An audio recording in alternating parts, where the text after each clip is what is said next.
Hi, I'm Amanda Morrell with Edison Group Television, and I'm joined today by Grant Webster, who's the Chief Executive Officer with Tourism Holdings Limited. Welcome back, Grant. Thank you. So the last time we spoke, I think that was back in February, I believe, the outlook was really strong, but things can change very quickly, as you know. Has the weakening of the New Zealand dollar and the Australian dollar had an impact on your demand for your businesses lately? Oh no, we're in a really good place. So we're probably even stronger than what we were in February, which is great. In terms of the exchange rate impact, what we expect that we'll see is people spending a lot more on the ground when they're here, but we're already seeing strong demand into next year. So things are looking good, even better. Okay, that's good to hear. And so I understand you recently acquired a UK-based business. What was your rationale around that? Yeah, so we took 49% of a business called Jesco motorhomes and based in the UK. So the rationale, there's two key points for that for us. One was obviously taking a footprint into that market, and with obviously an opportunity to look at Europe as well and see how that might look into the future.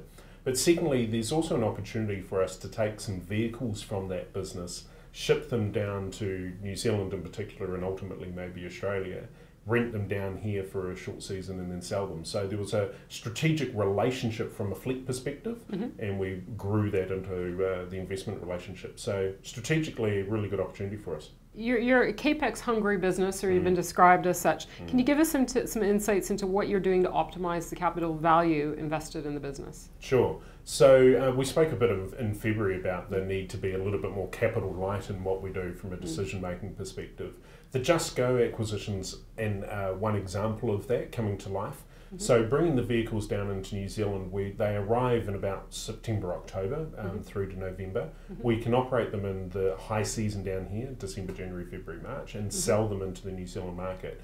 So ultimately in doing that, we're not holding that capital through winter. We're operating a much higher utilisation and creating a sales opportunity as well. There's a whole lot of other opportunities that we've launched as well with our result release last week. So a project that we've called the Total Customer Experience Project. I spoke a little bit about that in February, but that's giving us the opportunity to sell more to customers, more activities, more attractions, more holiday park stays in vehicle tablet form. So there's a vehicle in-vehicle tablet with certain apps in it, and people can book different activities and attractions on that. Yeah, because that was my next question, because typically I guess people assume that you're basically hiring out these vehicles and off they go, but so you've rethought that and looked for opportunities to add-ons like you would at any other sort of... Exactly, similar to the cruise ship model and so forth and so on. But for us, it's really important that it's adding value to the customer experience first and foremost. Otherwise, it does turn into that hard sell. Right. So we want to use technology to make sure that it's relevant to what someone wants. So how we engage with people when they're first thinking of this kind of holiday, understanding their preferences, serving up different content for them at that time, and then making sure that that messaging that we get flows through to everything. So if I'm into wineries and golf and I'm not an adventure seeker, I don't really want to be hearing about the bungee jump and the blackwater rafting, but vice versa. So making sure that it's really relevant and authentic, we think will increase that engagement, and then ultimately, that'll drive more revenue and more margin. It's early days, or have you been able to evaluate how well that's being received? No, it's early days. We did pilot it last summer here in New Zealand, and we got the kind of conversion rates and hit rates that we want that gave us the confidence to start to invest in it. So we launch very shortly, so we're rolling those in-vehicle tablets out over the next few weeks. And just sort of the big business now, you had a recent strategic review, and there's been a few things said about that already, so I don't want you to go exhaustively over that for us, but can you give us the highlights of the review results? Yeah, so that was a capital structure review. We used First NZ Capital here in New Zealand to help us with that. There were some key messages that came out that we've shared with the market. One, we are confident that from our perspective, we've got a very strong, flexible and conservative balance sheet. So we are going to look at growth, and we are going to look at acquisitions. That's going to be on a global basis, maybe here domestically in New Zealand, where we've got a lot of depth in the tourism market, or it may be more global. So we're open to that. Not acquisitions for acquisition's sake, but we do have the confidence that we'll focus on those value accretive acquisitions on a global basis. It also gave us clarity and confidence to be clear about our dividend policy. So we've been clear that we're going to focus on 75 to 90% of net profit after tax as our dividend policy, and making sure that we're consistent with that. THL historically is probably over a sort of 20 to 30 year period been a little bit volatile in dividends, and we want to make sure that we've got a business model that smooths that out and a policy around that from a dividend perspective. Those are probably the two major ones.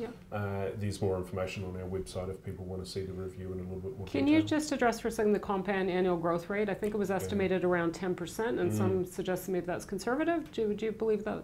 Yeah, so that was another point that we released at the same time, that we've said that we delivered 20.1 million net profit after tax for FY15, and we've said within sort of 4 years by FY19 we'll deliver 30 million net profit after tax. That's our forecast, that's our goal and our target.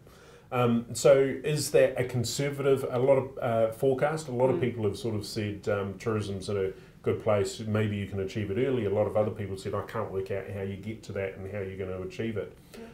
So broadly speaking, within those forecasts for us, we're not just sitting here saying, hey look, tourism's in a good place, we're going to see yield grow dramatically in a hockey stick fashion and we're just going to wait for that to happen. These are about initiatives that we can control, that we can focus on. Initiatives like the total customer experience, like the flexible fleet options that we're talking about, like the Jesco growth and so forth and so on.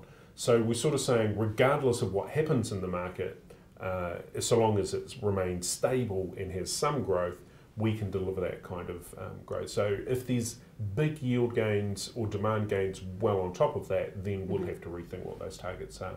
You've just released your financial year results for 2015. Can you give us an overview of what you found? It's a great result. So 20.1 million net profit after tax, as I mentioned before. That's a big growth. That's 81% up on the prior year, 11.1. Our dividends increased. So for the full year, we've been a 15-cent dividend. That's up from, I think it was about 11 cents the year before. So really good positive results. The interesting thing for us, so that's been our focus on improving our efficiency as a business, improving our margins. Revenue growth was 4%, and that we're quite happy with. That was below where the market is sort of sat, but we restricted fleet in New Zealand and Australia in particular to make sure that we were operating as efficiently as we could. We now turn around and focus very heavily on revenue growth moving forward. That's where we need to turn our heads in, and we're on a very strong growth path at the moment, very focused on it. So revenue to come. And that will give us the profit growth into the future, clearly. Great. Well, I look forward to catching up with you and hearing about the results in maybe a year's time or even less. I'm Amanda Morrell with Edison Group Television. If you're interested in hearing more about tourism holdings, hop online to edisongroup.com and look up our interview with Grant Webster. He's the Chief Executive Officer for Tourism Holdings Limited. Thanks for watching.